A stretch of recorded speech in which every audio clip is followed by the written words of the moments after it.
Bonjour à tous et bienvenue sur cette nouvelle émission d'entrée des artistes avec mes chroniqueurs de choc. Marie-Caroline Morel, bonjour. Bonjour Nadir. Alexiane Torres, bonjour. Bonjour à tous. Roxane Fomberto, toujours là, bonsoir. Bonjour, Pardon, Nadir. moi je dis bonsoir. Est-ce que t'es mal réveillé? Oui, c'est ça, je suis mal réveillé, c'est le matin. Marina Gauthier. Good morning. Et le seul homme du groupe avec moi, Zach Naranjo. Comment va? Salut Nadir. Comment bien cette nouvelle émission, merci encore d'être avec nous sur cette nouvelle émission d'entrée des artistes. Nous sommes jeudi, il est 11h du mat et si vous êtes comme nous réveillés depuis longtemps, bon courage pour votre journée. Et aujourd'hui pour cette deuxième émission, on a une invitée, ça y est, une nouvelle invitée. Je vais pas dire beaucoup de choses là concernant, je vais juste dire son prénom, puisque il faut quand même qu'on lui dise bonjour, c'est le minimum de respect. Élise, bonjour. Bonjour. Alors, on va commencer par un petit jeu, mais le petit jeu, ça va être pour les chroniqueurs. Donc, j'aimerais que vous deviniez le nom du spectacle d'Élise. Parce que Élise, donc, elle est comédienne, elle est humoriste, et elle joue un spectacle en ce moment à Paris, et on peut dire qu'elle sera à Avignon. Et pour donner un indice sur le nom du spectacle d'Élise, c'est que déjà, quand on voit son visage angélique et tout, ça ne correspond pas à ce moi, qu'elle c'est est Élise. sur scène. Et Élise, pardon. Angélique, pardon, Ah, pardon. c'est une blague de 11h du matin. D'accord, oui, non, mais il est encore trop tôt. Ça, on verra après le troisième café ou le cinquième. Et un autre indice, mais celui-là, faut le comprendre. Son nom, on va dire, ça correspond à un truc de cheval. Oula, Voilà. un truc de cheval. Voilà. Et un truc de cheval, et c'est un terme qu'on peut utiliser aussi sur la drague. Alors un fer, un cheval. La selle à Élise. Non, parce que moi j'étais parti sur la lettre à Élise. Est-ce que mais le du titre coup... il est en 2 mots déjà? Alors, C'est le quiz. alors il y a 3 mots, et le premier mot c'est un pronom. Donc il y en a 2. En fait, on va dire il y a vraiment 2 mots. Il y a deux mots. Le mort angélique? Ah, c'est très beau. C'est pas mal. Le corse. Non, le cherchez corse. quelque chose de plus Et rentre c'est dedans. trop bien, je vais peut-être changer de titre pour ça. Mais oui, En du fait. coup, Non, ça on ne va correspondrait donner pas à des ton idées. spectacle. Ça ne correspondrait pas. Attends, le cheval c'est avant ou après Alors c'est le dernier mot et c'est le dernier mot et ça a aussi une consonance avec quelqu'un qui c'est plus pour les mecs que pour les hommes, pour les femmes pardon et un gros dragueur. Est-ce qu'il y a un jeu de mots dans le titre? Un gros dragueur. Ok. Genre un lourd? Un Ouais lourd voilà, mais qui insiste bien, Un lourdeau? Crevard. mais qui a un rapport avec le cheval. de Pardieu. Non, on commence pas, c'est que la deuxième émission. On attendra la troisième pour les. Oui, c'est cela. C'est un comment dire. On va dire que c'est de l'argot pour parler d'un cheval. Oh, un canasson. Un autre. Un bourricot? Ah ça Un c'est bourrin. pas- Bourrin. Alors c'est Oui. une fille. Une bourrine. Et elle est pas moche, elle est. Belle. Voilà. Belle bourrine. Donc, La c'est belle le bourrine. titre du Belle spectacle et d'Élise, bourrine. donc Élise Giuliani. Son spectacle c'est s'appelle original. Une belle bourrine. Ah, on aime. Donc, Je trouve ça prometteur. voilà, et son spectacle se joue en ce moment les samedis au théâtre Le Lieu. Donc c'est pour ça, en fait, quand on voit cette jeune fille arriver, on se dit, elle est toute jeune, toute jolie, Ah oui. toute innocente. Pas du tout. Pas du tout. Je pense que c'est peut-être la nana la plus trash que j'ai vue sur scène. Et de Attends le deuxième spectacle. La belle bourrine 2, le retour. Voilà. Donc bienvenue dans notre émission. Merci. Élise, merci d'avoir accepté notre invitation. Et avant de parler de ton spectacle, on va commencer par une petite chronique. Hein? Ben Vous oui. êtes prêts? Mais alors, Par qui on va commencer? Bah tiens, puisque madame parle beaucoup. Bon Dieu. Madame qui veut nous parler de ses tranches de vie. Alexiane, alors, la petite tranche de vie du jour d'Alexiane. Alors, On eh bien, t'écoute. j'aimerais vous parler de mon week-end. Voilà, je suis allé me promener ce week-end avec ma mère et mes 2 frères, Lancelot et Tristan. Voilà les prénoms de mes 2 Pardon. frères. Et je sais, c'est la réaction de tout le monde, Nadir. Tu peux le dire. Apparemment, il y a eu un thème chevalier de la table ronde à leur naissance. Heureusement, moi, j'en étais exempté. Sinon, ça aurait été Cunégonde ou Mélusine, peu importe. En tout cas, ma famille est originale. Voilà, Lancelot et Tristan. C'est un petit peu un portrait de famille spéciale forêt de Brocéliande. Mais ce week-end, c'était plus un portrait de famille spéciale famille Adams. Parce que nous sommes allés nous promener au cimetière du Père-Lachaise. Oui, sous la pluie.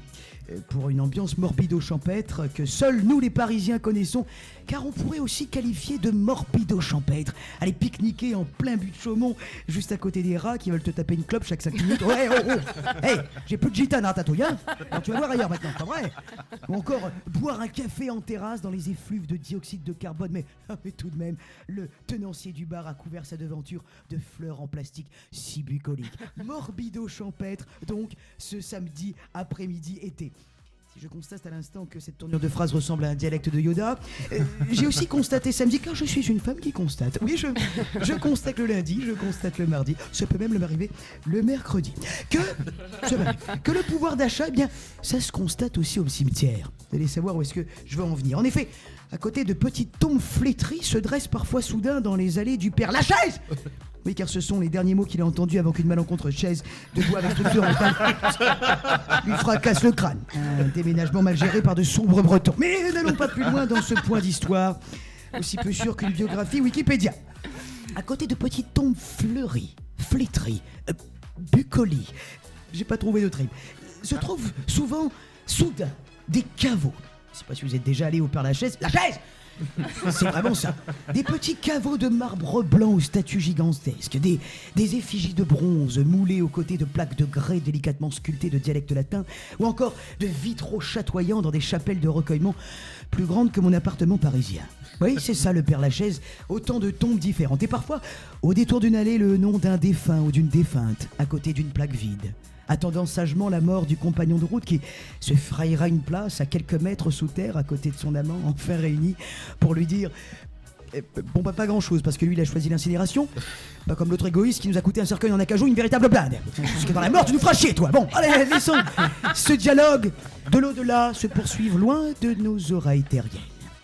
Nous avons continué notre balade, moi et ma famille, et ça nous a amené devant un attroupement qui se tenait devant la tombe d'Édith Piaf.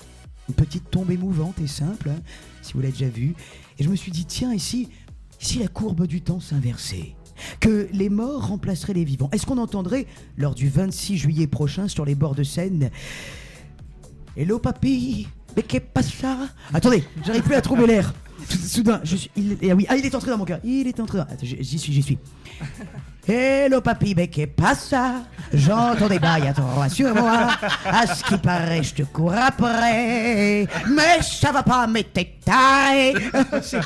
J'avais pas l'air, c'est un peu raté, mais enfin, vous avez l'idée. Hein, vous savez, j'avais pris une cuite la veille. Jamais faire de balade en famille quand on a pris une cuite la veille. Je suis parti dans ces réflexions, dans ce cimetière du Père Lachaise. Et nous nous sommes ensuite recueillis sur la tombe de Jim Morrison. Des barrières en fer qui en empêchent l'accès, dû à l'affluence de visiteurs accrus, des autocollants au nom de groupes de rock, et des milliers de chewing-gums collés juste à côté de simples barrières en métal froid, et cette tombe au milieu des autres, quelques photos usées par la pluie. C'est marrant parce que Baby Light My Fire aurait été une très bonne chanson mention irrécitation. Eh non, attendez, je suis en train de partir dans des réflexions très profanes. Arrêtons là. Mais bon, mes frères ne connaissaient pas la chanson Baby Light My Fire. Allez, un petit hommage à Jim Morrison sur le moment. Alors voilà, nous avons continué et nous sommes doucement rentrés de notre balade morbido-champêtre, c'est donc le terme que j'ai inventé. Ratatouille nous envoyant une bouffée de sa gitane en nous regardant nous éloigner. Et je me suis demandé, en quittant les allées du Père Lachaise, à quoi ressemblerait le business de la mort dans le futur, quand tous ces influenceurs de Dubaï décéderont. Y aura-t-il de véritables mausolées high-tech où une IA reproduira la voix du disparu, au même tempo que des photos s'afficheront dans un filtre sépia de souvenirs passés sur une musique techno de David Guetta aura spécialement cousu pour l'occasion? Je ne sais pas, parce qu'il faut pas déconner, même dans la mort, faudrait veiller à rester hype. Bon, allez, je vous laisse avec mes réflexions. Je vais pas vous faire une chronique trop longue, vous en seriez mort d'ennui. Allez, merci à tous et rendez-vous au Père Lachaise. Lachaise. Merci. Bon, bah ça donne envie à tous d'aller faire une petite visite au Père Lachaise. On va faire comme ça pendant toute l'émission. Maintenant, ça va être très simple. C'est cadeau. Voilà. Alors, Alexiane, justement, je rebondis un petit peu sur, sans jeu de mots, sur Élise. Aïe. Je l'ai pas faite celle-ci, pour le coup, c'est pas moi, je précise. Quand j'ai découvert le spectacle, alors dans le spectacle d'Élise, il y a un truc qui vous relie toutes les deux. Élise-toi. Oui. Oui. Alors, c'est dommage qu'on puisse pas mettre la musique, parce que Élise a une double nationalité, on en parlera un petit peu plus tout à l'heure. Elle est italienne, mais elle est ch'ti. C'est pas vrai. Ouais. Bah alors, ça me fait une transition. Dunkerque, là, au bout de la table. Dunkerque, toi aussi? Bah, Dunkerque, bien sûr. Alors, complètement addict. Non, c'est pas. Formidable. Je rencontre pas souvent. Voilà. Non, elle le raconte. Voilà, on se cache régulièrement, on dit pas qu'on vient. C'est surtout, juste pour donner une petite précision, la dernière fois qu'on s'est eu avec Alexiane, on a quand même fini à 1h du mat à chanter les chansons du carnaval de Dunkerque. T'inquiète, c'est ma prochaine chronique parce que. Punaise, j'ai hâte de voir ça. Ah bah oui. Alors, est-ce que ça vous dit un petit jeu? Allez, un petit jeu. Donc là, on forme deux équipes. À ma gauche, donc à votre droite à vous, enfin démerdez-vous. Élise, Marie-Caroline, Alexiane, contre à ma droite, Zach, Marina et Roxane. On va commencer soft, on va commencer, allez, culturel, un petit quiz de culture G. Oh là. C'est formidable. Marignan 1515. Raté, nul. Alors, Stéphanie un Monaco. autre petit truc. Si jamais je dis plusieurs fois la même personne pendant l'émission, t'es viré, la prochaine émission, il doit ramener une boîte de chocolat pour tout le monde. Waouh. Voilà. Ok. J'espère que ça va Moi, tomber j'ai ramené, sur des, moi. j'ai ramené des belles Vita tout à l'heure. Ah oui, voilà. donc je- Voilà, Marianne nous a ramené des biscuits, donc elle a le droit à 3 t'es viré d'avance. Oui, Voilà. c'est vrai, Ah, merci, merci. C'est 3, t'es viré. Ouais, au bout de 3 t'es viré à cause d'une vanne pourrie ou d'une mauvaise blague, c'est boîte de chocolat la semaine prochaine. Mais Ça compte marche aussi pour pour toi, toi, Nadir, Nadir. parce que t'es quand même à 2 là. Et pas les vieux Kinder. Non, hein. j'en ai encore rien fait là pour le coup. Attendez, oh. Le high, c'est Elise qui l'a fait, c'est pas moi. Mais moi je peux pas être viré. Oui. Bah, c'est surtout que c'est ta seule émission, donc oui. Alors, allez, petite question littérature. Ouais, comme Ah, ça. très bien. Allez. À propos d'Agatha Christie, donc reine du Oh. crime, tout le monde connaît sa pièce de théâtre La Souricière qui a été adaptée à Paris en Oui. anglais de Mousetrap. Pourquoi est-ce que cette pièce n'a jamais été adaptée au cinéma à l'heure actuelle, sachant que sa pièce existe depuis 1952? Parce qu'elle Pourquoi est elle a toujours jamais... jouée. Parce qu'elle est toujours jouée. Exact, très bonne réponse de Roxane. En fait, Ah. avant de Oui, c'est mourir, vrai. Avant de mourir, Agatha Christie avait dit j'accepte que cette pièce que ça soit adapté au cinéma à partir du moment où la pièce ne sera plus jouée pendant minimum 6 mois. Cette pièce, à l'heure actuelle, on est en 2024, se joue non-stop depuis 1952. Donc malgré le Covid, elle ne s'est jamais arrêtée de jouer. C'est pas vrai. D'où le fait que la pièce n'ait jamais pu avoir une adaptation au cinéma. Même pendant le Covid. Même pendant le Covid, bah là, mais le Covid, ça c'était autre chose. T'as tout le monde qui s'est mis en off à ce moment-là, donc Ah ouais. on ne compte pas. On ne compte pas le Il Covid. y a des dérogations chez Agatha Christie. Oui, oui. Bah, on dit rien à Agatha Christie, cher monsieur. Ok. Je peux encore sortir un délire, fais gaffe. Alors, petite question série télé. Ah, Ah, quelle est la série télé comptabilisant le plus grand nombre d'épisodes et combien y avait-il d'épisodes? Malcolm. Française ou américaine? C'est tout Les compris. feux de l'amour. La petite maison dans la Non. prairie. Amour, gloire et beauté. Non, non, mais c'est dans le même style. Plus belle la vie. Dallas. Non, Hélène non, et les garçons. je pensais à Non, pas Dallas. Les jours, enfin, Days of Our Lives. Magnum. Les jours de notre vie. C'est pas loin, on est dans le même style. Une nounou d'enfer. Non, La petite maison dans la prairie. non, ça a déjà été. Ah oui. Charmed. Non, Madame est servie. Ah, une nounou d'enfer. a Avec, déjà été dit, mais Ah, non plus. pardon, excuse-moi. Ah, désolé. Ah oui. Famille en or. alors on est dans le soap opéra. On est dans le soap opéra. Marié 2 enfants. Amour. On a dit. Pas moment, Élise, de Moi, parler j'étais de ta pas née. condition. Le cœur a ses raisons que la raison ignore. C'est possible. Je connaissais la Ça, c'est parodie une québécoise de citation. Cœur à ses raisons. La Qui vole série un œuf, originale, vole un je connaissais bœuf. pas. Hein? Non, non, je sais pas. Pierre qui roule de masse. Vraiment. Série Ça n'a plus américaine. de sens. C'est une série américaine, oui. Oui, Dans le genre. Alerte à Malibu. Non, Sunset Beach. Mon Non. cousin Skitter. Le J'avais plus adoré d'épisodes. cette série. il y a des séries. Santa Barbara. Non, mais on est dans le soap opéra, hein, vraiment. Dallas, on l'a déjà dit. On a dit alerte à Mais Malibu. Ouais. quelle tranche d'âge ont les auditeurs aussi? Bah ouais, juste c'est à Ah ben, ils savoir. ont parce une que grosse là, tranche nous, d'âge. on- parce que- alors, je vais donner un indice. Elle a eu sont tous au 57 Père Lachaise. saisons, cette série. Damn. Aïe, aïe, aïe, aïe, Elle s'est aïe. arrêtée. Elle s'est arrêtée Il y a, à il y a l'heure One Piece. actuelle. Mais c'est Elle s'est arrêtée en 2009. Ah, mais oui, elle a fait One Piece, 57 oui, c'est saisons. vrai. Bien sûr. qui est une des plus grosses séries. Mais hop, Je américain. crois que là, je sais. Non. Ah, Chuck Norris là. Walker Texas Ranger. Oui, par exemple, un truc comme ça. Non. Ou NCIS. Soap opéra. Ah, Walker soap Texas opéra. Ranger. Oh, ça aurait indice, pu un être indice. génial, Chuck Norris en soap opéra. Je vous lance l'idée. Je lance l'idée, ça peut être pas mal. Allez, Voilà. Allez, donne-nous la l'autre première chose, lettre. C'est la série Haine et Passion. Ah, bien Un sûr. opéra. Je connais pas du tout. Elle s'est créée en 1952, elle s'est finie en 2009 avec 15 762 épisodes pour 57 Mais saisons. Attends, elle était Ouais, diffusée sur On quelle n'a chaîne pas vu française passer ça, c'est fou. Haine le et record. passion. Elle était Ouais. sur quelle chaîne en France Je crois qu'elle était sur France Télévisions parce que c'était, tu sais, les séries télé qui passaient le matin comme Amour, gloire et beauté, Ouais. que vous avez cité. Ouais. Oh. Alors, question cinéma. Là, je pense que vous allez peut-être vous rattraper un petit peu. Quel film détient le générique le plus long de l'histoire du cinéma? Ah, la Star petite Wars. maison. Ça, c'est un- Non. Ah Non, oui. c'est pas Star Wars, c'est pas La Petite Maison dans la Prairie. Un Attends, Avengers. n'importe le vent. Non. Star Trek. Non. Générique le plus long. Si je vais donner un indice, Ouais. mais vous allez peut-être trop vite, c'est un western. Ah, Ah, Bon, la le butte Don, est la de truite et le Une fois dans merlan. l'Ouest. T'es viré. Donc Oh, déjà, non, Alexiane, non. un. C'était une bonne Ah. vanne. Ouais, mais je suis d'accord avec ça. C'est pas il était une fois dans l'Est. Si, Oui, mais c'est une il série, était non une fois dans l'Ouest. Ah, Bonne réponse Yes. de Zad. Oui. Ah. Le Ok. générique. Il est là parce qu'il a complètement zappé. Mais oui, parce que tout le monde parle en même temps, en plus j'entends rien avec ce casque. Sorti le seul western que je Ah, bon, connaissais. bah, hein. voilà, bah, je vais faire ça. Oui, Alors, mais non. Et le Mais générique, arrête, le on générique finalement. dure 14 minutes. Bah. Le générique dure 14 minutes sur ce film. Ouais, donc c'est. Ok. Ouais, Quart du c'est- film. Bah, le film dure un peu plus de 2 heures, quoi. Il dure pas 2 heures, 2 heures et demie. Ouais, C'est quelque clair, chose comme parce que ça, ouais. 1h30 avec Un quart d'heure de générique. Et ouais. surtout qu'à l'époque, on pouvait pas avancer comme avec Netflix. Ah non, ça, Ah, ah tu bah devais oui, te ça, oui. taper Ouais. jusqu'au Même, bout. bah ouais, heureusement qu'entre-temps, on a créé la VHS, le DVD, Netflix. Ah non, mais je suis obligé de donner d'autres noms. Amazon Prime, France Télévisions. Ah, oulala. Ouais, voilà. Alors, Point bon, trop ça c'est un d'infos. petit peu plus simple. Je pense que tout le monde va. Je pense que la réponse va être collégiale. Quel artiste a vendu le plus d'albums dans le monde? Michael Jackson. Ouais. Damn. Bravo. Pour quel album? Thriller. Bien. Wow. Combien? Vache. 2 millions. Raté. La belle bourrine. On va gagner à tous les coups. Il est désolé. bien. La belle Avec bourrine aplomb. porte bien son nom. Ça, c'est une belle invitée. Donc combien vous voyez pas à peu Plus près? 10. 58 millions. Me T'es voilà, pas loin. Un chose peu comme plus, ça. mais t'es pas loin. 60. 62. Oh, on est dans le Plus. juste prix. 63. Plus. 64. 65. 66. 67. 66 66 millions. Bah, bon, elle avait trouvé le nom et l'album. Oui. Donc, Joli. un point du côté de ma gauche. Je ne comptabilise pas du tout les points, je préfère vous préciser. Oui, C'est mais- très On est visuel bon. du côté de ma gauche. Du côté de ma gauche. En fait, c'était de l'invité du coup. Voilà, du côté de l'invité.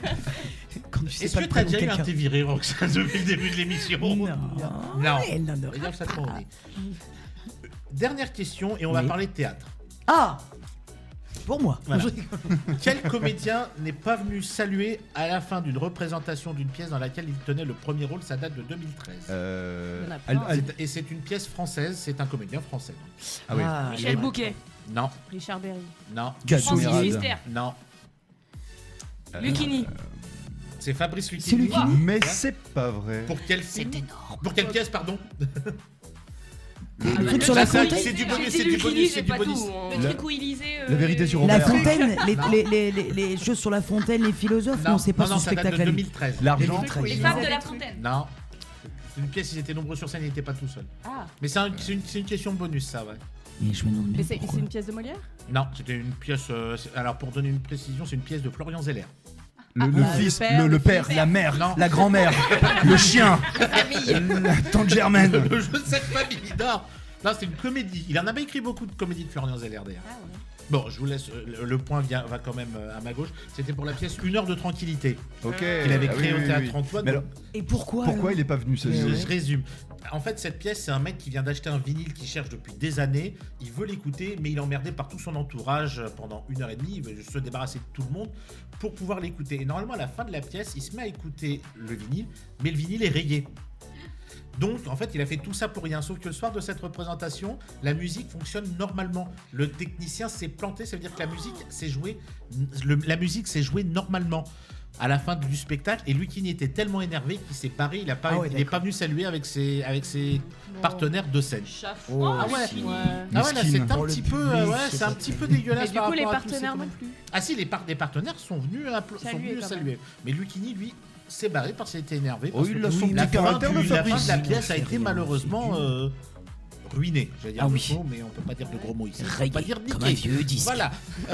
Qui a marché quand même. Voilà, mais la pièce a très bien marché parce que la pièce est très drôle aussi en soi. Il y avait quand même une belle distribution autour de lui. Est-ce que ce serait pas le moment de faire une petite coupure musicale Mais avant dis donc, de- oui. On vous retrouve dans quelques instants, une petite coupure pub et musique surtout. Et on se retrouve avec tous nos chroniqueurs de choc et Elie Giuliani. On va parler de son spectacle Une belle bourrine. Voilà. Rebonjour à tous, nous sommes toujours sur Speed Radio avec notre équipe de choc, Zat Naranjo, Marina Gauthier, Roxane Fonberto, Alexia Torres, Yes. Marie-Caroline et notre invité de choc aujourd'hui, Elie Giuliani, qui vient nous parler de son spectacle Une belle bourrine, qui se joue tous les samedis à 19h au Théâtre Le Lieu et qu'on retrouvera en plus, merci mon Dieu, à Avignon cet été. Tout à fait. Alors, on va parler un petit peu de toi. Pourquoi une belle bourrine en fait? Alors, bon, toi, t'as vu le spectacle, donc tu sais à peu près. Ça parle un peu de la schizo avec laquelle j'ai grandi, parce que je suis dotée donc d'une double origine. Je suis moitié italienne, moitié ch'ti. Ce qui fait que ça va pas ensemble. Il y a un peu l'élégance à l'italienne qui vient être contrecarrée par le naturel ch'ti, qui, tu me l'accorderas, est un petit peu plus franc du Terroir, collier. tradition, Voilà. voilà, on va dire ça. Donc voilà, moi je viens du monde du luxe par exemple dans mon travail, mais quand je sortais des PowerPoint avec des gifs de bits, ça ne passait pas, par exemple. Voilà, pour De zizi, pardon, j'ai dit un gros mot. Oh bon, est-ce qu'on est vraiment à ça près pour le coup Alors, explique-nous ce que tu fais également dans ce spectacle pendant 1 heure, parce que son spectacle ne dure qu'1 heure. Eh ben à Paris, on n'a pas le choix, faut faire 1 heure. Ouais. Donc à chaque fois qu'on rajoute des vannes, faut en enlever d'autres. Mais du coup, c'est très dynamique. 1 heure où le but du spectacle, c'est que je chope quelqu'un. Voilà, je dois rentrer avec quelqu'un du public. C'est messieurs, dames, si vous écoutez. Donc voilà, tous les samedis, toi tu le sais, ça marche ou pas, mais en Oui. tout cas, le but c'est que je rencontre l'amour. Mais t'es célibataire du coup. Ah bah bien sûr. Enfin, même si, bon bref. Hein, C'est du spectacle. Moi, je peux rien dire du pour le show. coup. Oui.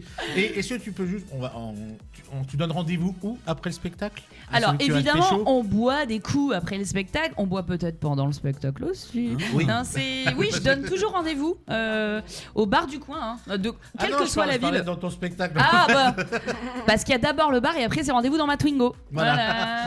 Voilà. Pour Ah, mais celui le nom qu'elle du va pécho à la fin spectacle du était quand même, spectacle. Oui, oui. Voilà. Ah, mais le titre du Révélateur, spectacle, hein, je veux et dire. voilà, mais c'est vraiment cash.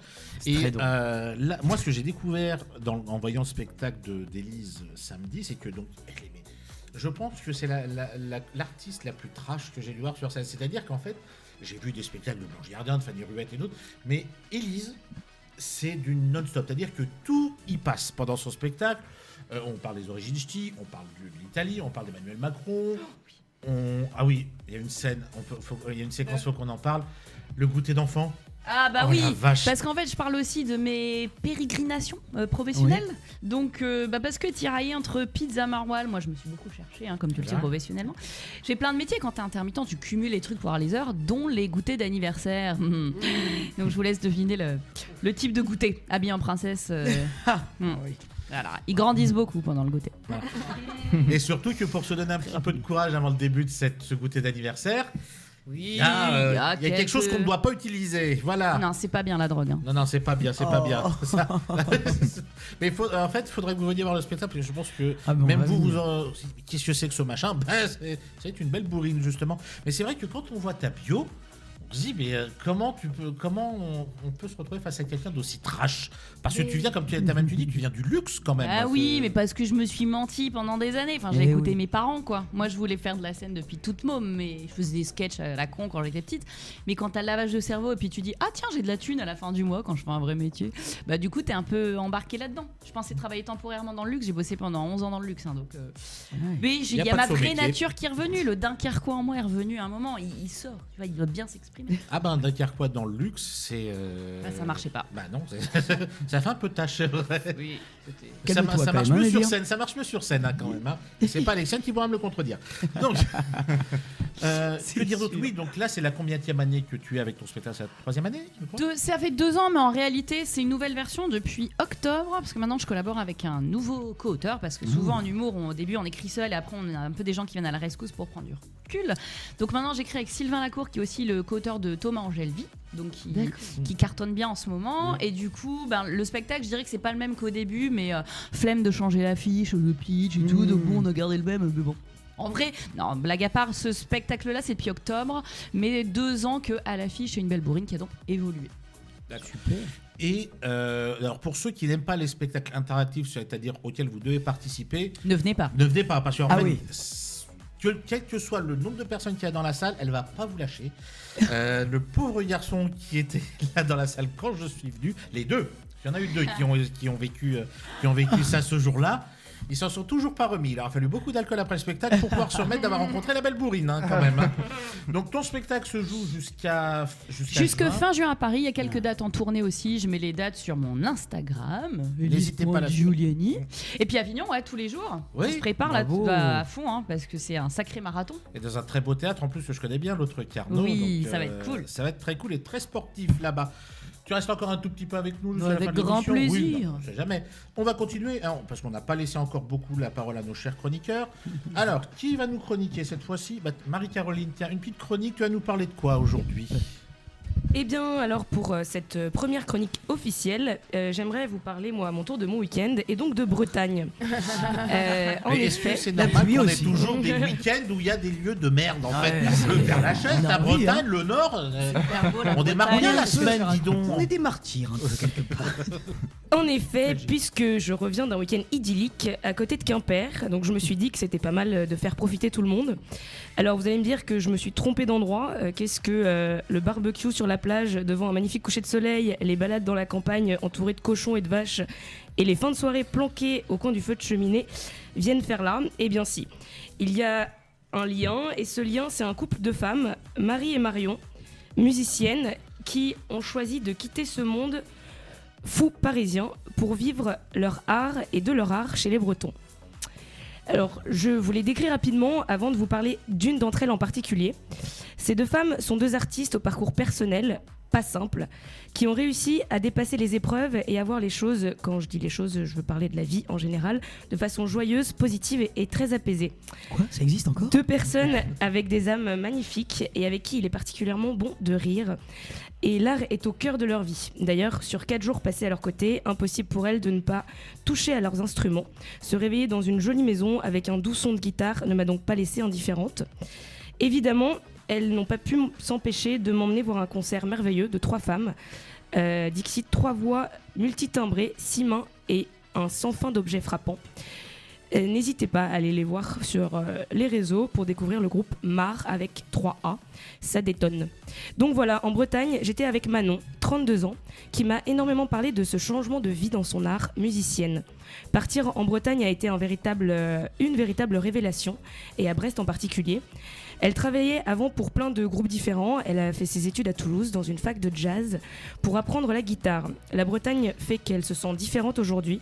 Elle mène des projets plus personnels et elle se sent plus investie dans son art. Manon a d'ailleurs changé d'instrument. Elle faisait de la guitare et est en phase de devenir bassiste. Elle joue également du quattro vénézuélien. La campagne fait qu'elle se sent plus libre.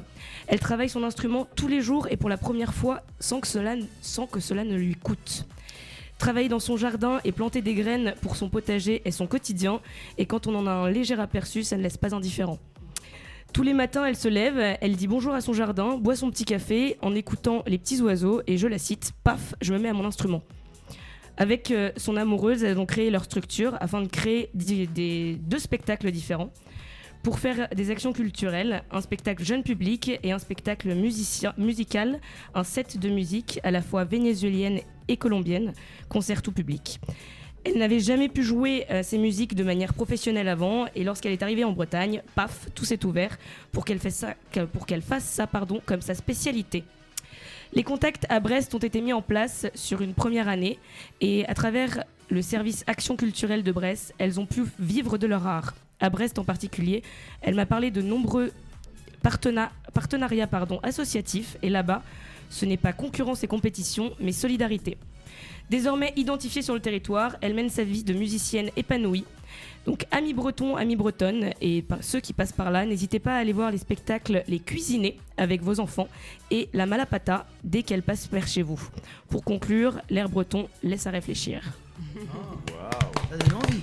Bravo Marie-Caroline, c'est vrai que ça donne envie. Ça donne très Est-ce qu'elles envie. vont venir un peu, est-ce qu'elles font de temps en temps des petits concerts à Paris? Alors elles sont passées à Paris où j'ai pu voir justement leur spectacle pour enfants, Les Cuisinés, qui est vraiment un travers, en fait c'est son amoureux justement qui raconte la vie de sa grand-mère à travers des casseroles. Elle joue avec des instruments qu'on a dans nos cuisines. Et donc elles ont mis tout un décor magnifique qui sont avec les instruments de cuisine qu'on peut avoir chez nous. Et les enfants de 1 à 10 ans étaient subjugués de A à Z et n'ont pas moufté, ce qui est très rare quand même dans un spectacle pour enfants. Et c'était vraiment très joli. Elles étaient aux 3 Baudets juste pour une seule représentation et j'espère qu'elles pourront revenir. On espère, oui. Donc n'hésitez pas. En tout cas en Bretagne, ça y sera, ça c'est sûr. Et elles ont un Instagram ou un truc comme ça, on peut les retrouver? En fait sur les cuisinés avec un K et la Malapata, je pense que vous pouvez trouver évidemment, ouais. Ah bah génial, surtout n'hésitez pas à les suivre. Alors, puisqu'on a dit que Élise Juliani, la belle bourrine, était trash, on va parler un peu de trash. Oula. Avec un film. Zach, Tu vas parler d'un Oui, film, quand il m'a montré absolument. l'affiche, clairement, j'ai juste eu envie de vomir. mon Donc, Dieu. je te laisse. Emoji vomi. Voilà. Oui, alors moi j'aimerais beaucoup vous parler d'un grand classique, pour moi en tout cas, pour beaucoup d'amateurs de cinéma de genre, qui s'appelle Braindead. C'est un des premiers films de Peter Jackson. Janvier 96. L'hymne d'une génération débarque sur les ondes et envahisse des millions de tympans à travers le monde. Wannabe des Spice Girls résonne jusqu'en Ouganda. Une page de l'histoire de France se tourne avec le décès de François Mitterrand. Ronaldo marque un but légendaire lors du match Barcelone-Compostelle et Michael Jackson divorce de Lisa Marie Presley. Et moi j'ai 10 ans. J'ai 10 ans et les histoires de cul du King of Pop ne me concernent pas plus que le foot. Quant aux Spice Girls, c'est tout juste si elles éveillent en moi certains sentiments naissants à mi-chemin entre un spectaculaire agacement et une irrépressible et honteuse chaleur intérieure. Oui, le président est mort et moi je ne trouve rien de mieux à faire que d'écumer comme chaque mercredi après-midi les rayons de mon vidéoclub préféré à la recherche d'une pépite qui pourra égayer mes pulsions de cinéphage en devenir. Et puis tout d'un coup, horreur, malheur. Mais que vois-je là devant moi trônant fièrement sur l'une des étagères comme si de rien n'était? Une affreuse jaquette avec ce qui ressemble fort à un bébé zombie. Est-ce une farce? Est-ce le nouveau film de Macaulay Culkin type Maman j'ai raté ma chimio? Toujours est-il que mes mirettes s'ouvrent en grand et à la fois tétanisées et attirées par cet objet démoniaque, je m'empare donc de la cassette et de ma voix la plus doucerette, supplie mon oncle qui m'accompagne de me laisser visionner ce fameux Braindead. Non sans avoir écouté bien sûr la mise en garde du gérant. Oui papa, oui maman, j'aime ce film. Je le regarderai encore une petite dizaine de fois avant d'aller le rendre au vidéoclub. Non papa, non maman, je ne suis ni le rejeton du diable et je vous promets solennellement que ce film ne fera pas de moi un sociopathe. Je ne sombrerai jamais dans la drogue et promis, je vous aimerai toujours d'un amour inconditionnel. Plus de 20 ans après son apparition sur les écrans, que reste-t-il de ce chef-d'œuvre foutraque et gore à souhait que son auteur, l'inénarrable Peter Jackson, a conçu avant tout comme une histoire d'amour tragique? Qu'en reste-t-il sinon l'amer constat que rien de semblable n'a daigné éclairer nos cœurs avides de tripailles et d'émotions avec autant de brio? Matinée d'une insouciance bienvenue, j'utilise le mot matinée tout à fait. Le film se conjugue avec une maîtrise au cordeau du genre, de ses influences et surtout d'un chapelet de registres différents et a priori antinomiques. L'histoire d'amour des deux personnages principaux est littéralement au centre de l'intrigue et s'avère être le cœur de la narration. Lionel aime Paquita, Paquita aime Lionel. On ne se moque pas. Cela Moi, pourrait Paquita, très bien se passer, du reste si la mère de Lionel n'envisageait pas de garder son fils pour elle seule. Plongés au cœur de la tourmente, les deux amoureux vont devoir affronter les forces les plus obscures pour pouvoir s'aimer puisque tel est leur destin. Mais ici, les dites forces obscures revêtent de bien troublants oripeaux et c'est là que le film atteint des sommets de génie en utilisant le gore comme d'un médium de cartoon où le gag grand guignolesque s'avère être à la fois la menace et la délivrance. En témoigne la fulgurance d'un curé adepte de kung-fu, dézinguant à coups de tatane des loupards zombies, ou encore cette séquence devenue culte où Lionel se retrouve à promener un effrayant bébé zombie dans un parc public et où forcément la situation va radicalement lui échapper. La bonne idée de Peter Jackson ici est justement de s'appuyer sur une mécanique du slapstick proche des meilleurs Chaplin et Buster Keaton. Le comédien Timothy Balm fait preuve d'une agilité incroyablement précise, d'une touchante maladresse et d'une sensibilité surprenante pour tenter de maîtriser au mieux ce bébé zombie rieur. L'autre influence de Peter Jackson en matière de comédie se niche sans doute dans le classique des Monty Python, Sacré Graal, où le roi Arthur s'adonne au démembrement de l'insolent chevalier noir qui vient de le provoquer. À la lumière de la carrière de Peter Jackson que l'on connaît aujourd'hui, on ne peut que saluer la cohérence de son œuvre en notant les multiples marottes que son auteur n'a eu de cesse de disséminer depuis Braindead. Le début du film se déroule sur une fameuse île du crâne, île emblématique du King Kong de Meren Cooper et Ernest Schoedsack. Jackson se permet non seulement de faire une tendre allusion à ce classique, puisque les explorateurs ne capturent pas de gorille géant mais un singe rat, tout à fait. Il revient aux bases du folklore antillais, d'où provient la légende du mort-vivant, et par le biais d'une animation image par image, amorce un clin d'œil subtil aux effets spéciaux poétiques d'un maître en la matière, Ray Harryhausen. Non content d'être aujourd'hui une œuvre incontournable du cinéma d'horreur, Braindead peut à bien des égards revendiquer le statut prisé de film orchestre parfait, et s'il est nécessaire aujourd'hui d'affirmer haut et fort la pertinence et le culte mérité de cette œuvre, c'est avant tout parce que l'insouciance enfantine et la folie douce de Peter Jackson restent encore aujourd'hui inégalées. Avec Braindead, le sale gosse Peter Jackson adresse une déclaration d'amour à tous les sales gosses du monde entier avec un message complètement libertaire. Éclatez-vous, rien n'est sérieux, la mort vous fait peur, alors riez-en. Vous verrez c'est facile, il suffit de faire farce de chaque abomination. C'est donc sous l'angle d'une véritable ode au mauvais goût que Braindead se place en alternative jouissive et transgressive d'une génération dopée au consensualisme montant d'un cinéma dit populaire. Mais si les amoureux du genre croient toujours envers et contre tout à cette magie-là, si le cinéma d'horreur conserve encore jalousement ses plus belles cordes à son arc distendu, et surtout s'il existe encore quelque part en Nouvelle-Zélande ou même sur votre propre palier des sales gosses aussi fous comme pour Peter Jackson faire cuire un moulage de cadavres en décomposition dans le four de leur mère, alors peut-être que tout n'est pas perdu. Ah. Très belle chronique, merci Zach. Alors juste pour prévenir, pendant toute sa chronique, on s'est fait passer l'affiche du film. La moitié des chroniqueurs ont vomi. Voilà. Je précise que c'est c'est à la fois intéressant. un film, le film le plus gore de l'histoire du cinéma, et à la fois c'est un film pour enfants. C'est un film tout public. Cherchez l'erreur. Il y a aucun malaise, ça fait pas peur. C'est vraiment Là dans que du l'émission, gag. il y en a eu des malaises. Ouais. On a vu l'affiche quand même, c'est grave. Ça interpelle quand même. Alors nous arrivons malheureusement à la fin de cette deuxième émission. Oh. Merci à tous de nous avoir suivis. Merci Élise Merci. d'être On venue viendra, avec nous. Élise, Donc, on se viendra. rappelle Avec grand là, plaisir tous les une samedis belle à 19h. bourrine au théâtre Le Lieu les samedis à 19h et à Avignon cet été. On s'y retrouvera bien entendu puisque Ah bah oui. moi j'y serai à Avignon cet été sous le De cagnard même. avignonnais, donc on se retrouvera pour applaudir ta belle bourrine et pour boire des petits coups, il n'y a pas de raison. Ah bah pas qu'un. Hein. Ah bah non, Ah, déjà, ça, il n'y a gamin. pas que sur scène qu'on peut picoler. Donc nous, on se retrouve la semaine prochaine. Les émissions, n'hésitez pas à suivre Speed Radio parce que nos émissions seront rediffusées durant le week-end. Et nous, on se retrouve mardi prochain avec de nouveaux invités. Bonne journée à tous. Bonne journée. Salut.